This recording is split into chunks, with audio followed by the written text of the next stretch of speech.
The New York Knicks have traded for Karl Anthony Towns. And we're going to talk about it on today's show. And we're going to answer questions from subscribers to try to get a feel of the fan base and how everybody is feeling.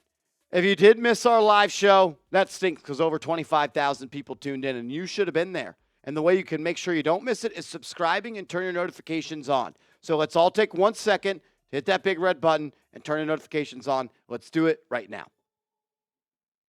First question coming in from my guy, Ronaldo. What's up, man? Could they have extended Randle so his salary matched with Cat's and they didn't have to include Donte? No, because the extension would have been for future years. And once you extend a player, you cannot sign them. Once you extend a player, you cannot be traded for 6 months. And that would have been after the NBA trade deadline, and the Knicks weren't trying to wait 6 months. If you were been living under a rock, this was the trade. Cat to the Knicks, Donte DiVincenzo and a first-round pick to the Wolves with Daquan Jeffries and draft compensation going to the Charlotte Hornets. Whew. A lot of thoughts on this. Johnson, what does this mean for backup guards? McBride, Kolek, Payne, Shamet. Who makes it to the second unit? Will we see Marcus Morris at the 3 and 4 and Precious at the 4 and 5? Great question, Johnson, I believe Tyler Kolek is I believe Cam Payne is your clear-cut backup point guard to start the season. McBride is your clear-cut 2 guard off the bench. I think Precious Achiuwa is your clear-cut backup power forward with Jericho Sims as your backup 5 until Mitchell Robinson is healthy. And then you're going to have guys like Keita Bates-Diop, Chuma Okeke, and Marcus Morris all compete for that backup wing spot. But in reality, your backup wing is either Mikal Bridges or OG Anunoby. Whichever one come out of the game first is your backup, because then they'll just come in for the starter once he's rested up. A lot more minutes on the plate for Deuce McBride, though, that's for sure. Annette Gonzalez, are we done adding pieces? Looking good, though. I don't think that the Knicks are done adding pieces by any stretch of the imagination. We could easily still see a trade that involves Mitchell Robinson and picks and that $14 million salary to add a bench wing. But I think the Knicks like the idea of having Robinson come off the bench to where you can play multiple styles with Karl Anthony Towns. So many times we see these NBA champion teams be able to win games with different types of games. You look at the Knicks, you can play small ball 5 with Cat at the 5. You can go big, hopefully, when Robinson gets healthy at the 5 and Cat at the 4. You could fight different ways, and I think that's only going to help the Knicks in the long run. Dewey Finn says, are you comfortable starting Hart every night? Absolutely. I honestly think Josh Hart was too good to come off the bench. What we saw him do in the playoffs when he was elevated in the starting lineup, triple-double after triple-double after triple-double after 48-minute game after 48-minute game after triple-double. Josh Hart was too good to come off the bench and play a limited role. The New York Knicks shortened their rotation while elevating the ceiling and adding more talent to this team. Does it suck to see Randle go? Absolutely. Does it suck to see DiVincenzo go? Absolutely. But the New York Knicks got better today, and they added a player who was one of the most skilled players in basketball, 4-time All-Star, 2-time All-NBA player, and Josh Hart is now going to be playing 35 minutes a game. Knicks got better today, and I'm not even sure what the season total for the Knicks is going to be. It was at 53.5 wins. Smitty, our resident bookie here at Chat Sports, he upped it by 2 wins. That tells me that he thinks the Knicks got better. What do you think? 55.5 wins for the Knicks this year. Over, under, sound off. It'll be the pinned comment on today's show. So when you get hit with that YouTube ad break, scroll on down and let me know. Over, under. Brendan Walker, $2 super chat. What's up, man? Mitch, Bates-Diop, Dottier, pick, plus Clarkson and Kessler. Knicks have 1 tradable first-round pick going forward, at least until next season. I think that the Jazz say no to this trade, and I have no interest in Jordan Clarkson on this team. He shot below 41% last year from the field. He shot below 30% from 3. He's 32 years old. The Knicks can do better. The Knicks can do better than Jordan Clarkson. I like Walker Kessler, but I think the need is more so at different positions right now than backup center. Like, I'm cool with Mitch being the backup center. I don't think you need to go out and make that trade.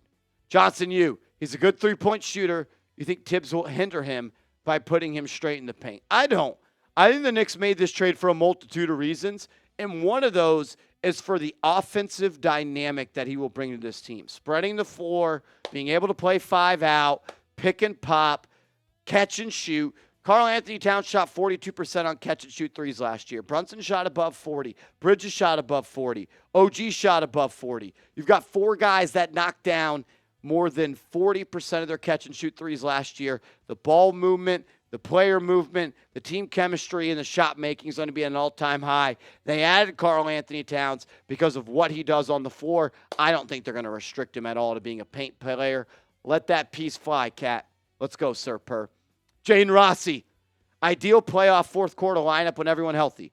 Brunson, Bridges, Hart, OG, Cat.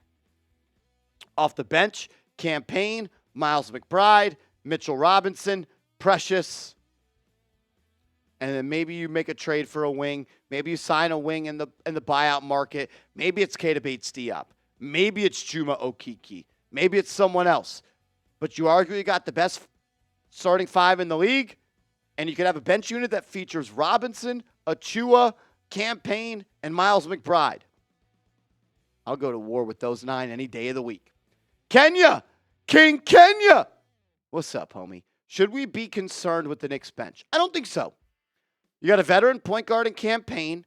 You got an elite defender that shot 40% from 3 in Miles McBride. You got Precious Achua that could play the 4 or the 5. And when Mitchell Robinson comes back, you have a solid backup 5. If anything, you're a little bit thin at that 3 spot, but you got a guy like Keita Bates-Diop, you got a guy like Chuma Okeke, you got a guy like Marcus Morris, and you got a guy like Landry Shamet. You could still make a trade. You could still sign one on the buyout market. I'm not worried about the Knicks bench. I'm not. Johnson $5 super chat. Thank you, my friend. Says one of the biggest things about the Knicks centers was offensive rebounding and second chance opportunities. Does playing Cat at center hurt that as he's not a paint guy? Absolutely. The Knicks' identity has changed, and that's a great thought by you, Johnson. You're right. The Knicks' identity has changed.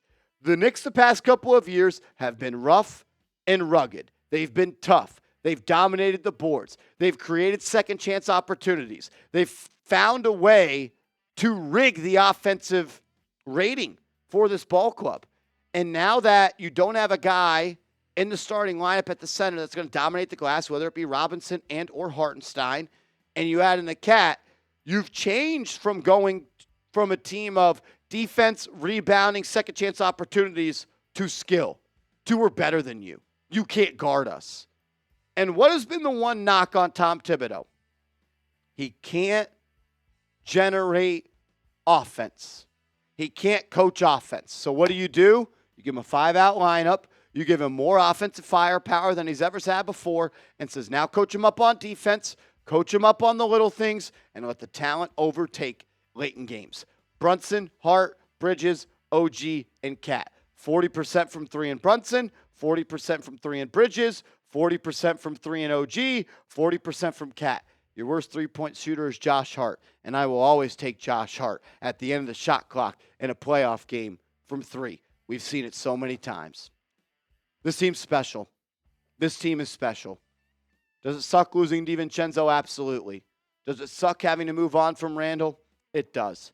But the New York Knicks, the team I'm a fan of, got better today. They got closer to the ultimate goal, which is putting a banner in the rafters at Madison Square Garden. And I don't think anyone wants anything different than that. We may think they need to go different ways to do it, but we'll all go to bed tonight hoping that the Knicks got better and opened an opportunity and increased the chances to win an NBA Finals. I think they did that. Make sure you are following me on social media. I'm on Twitter at @MarshallGreen_. I'm on Instagram at @MarshallGreen_.